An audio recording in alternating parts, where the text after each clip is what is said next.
So today we're going to start a new series of videos covering Redis server. So let's talk for a second about what Redis actually is and what will be covered in these videos. Then we'll jump into it. So during this series we will be covering what is Redis, installing Redis, configuring Redis, configuring replication, configuring persistence, configuring Redis Sentinel for high availability, using Lua scripting, using LRU eviction, and using Redis with C#. In this video, we'll be covering what is Redis and installing Redis. So, what is Redis, you might be asking? Redis is an in-memory database system with the option of disk persistence. What this means is that all of the data is stored in memory at all times and is only written to the disk, your hard drive, at certain time intervals, which makes reading and writing large amounts of data very fast and very efficient. It can also be used as a message broker to pass messages from a server to a client or a client to a server.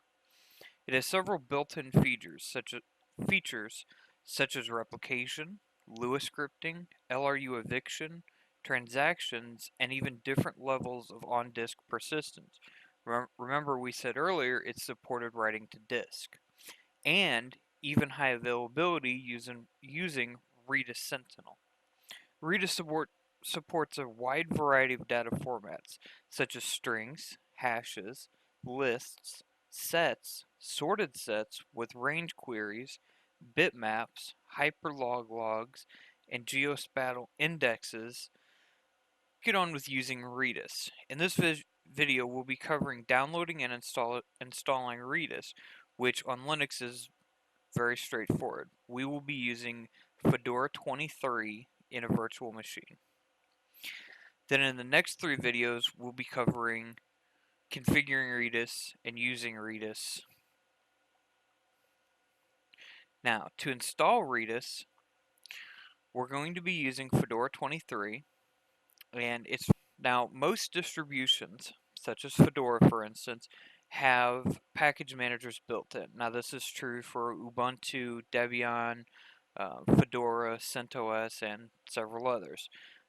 For most of the time, you can install Redis or many other programs by one or two commands. So we're going to type dnf install Redis and press enter. It's going to pop up and tell me I've already solved all my dependencies and these are the programs I need. So it's going to tell you that your total download size is going to be 645K and the installed size is going to be 1.6 megabytes. And it's asking if this is okay, so we're going to press yes and hit enter. And now the package manager is going to go through, download all of its packages, run transaction tests to make sure everything's okay, and then install the packages. Now you can see that it's installed all of the packages, including logrotate and gemalloc and Redis. So we can verify that our Redis install was successful by typing Redis. Or, I'm sorry, we can verify that our install was successful by typing redis-server-help.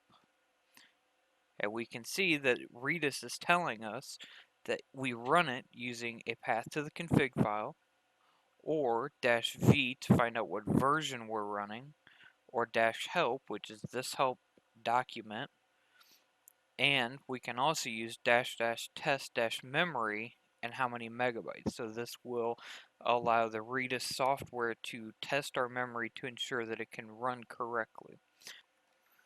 So now what we can do is we can go in and start Redis as a service so that it will start up and run in the background. To do that, in Fedora we type system ctl start Redis and press enter.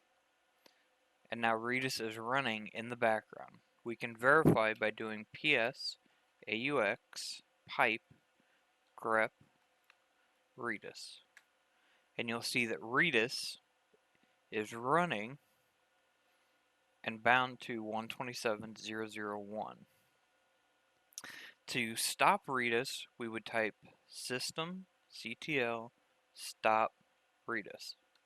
And again, we can verify by doing ps aux grep Redis, and you will see that there's no longer running.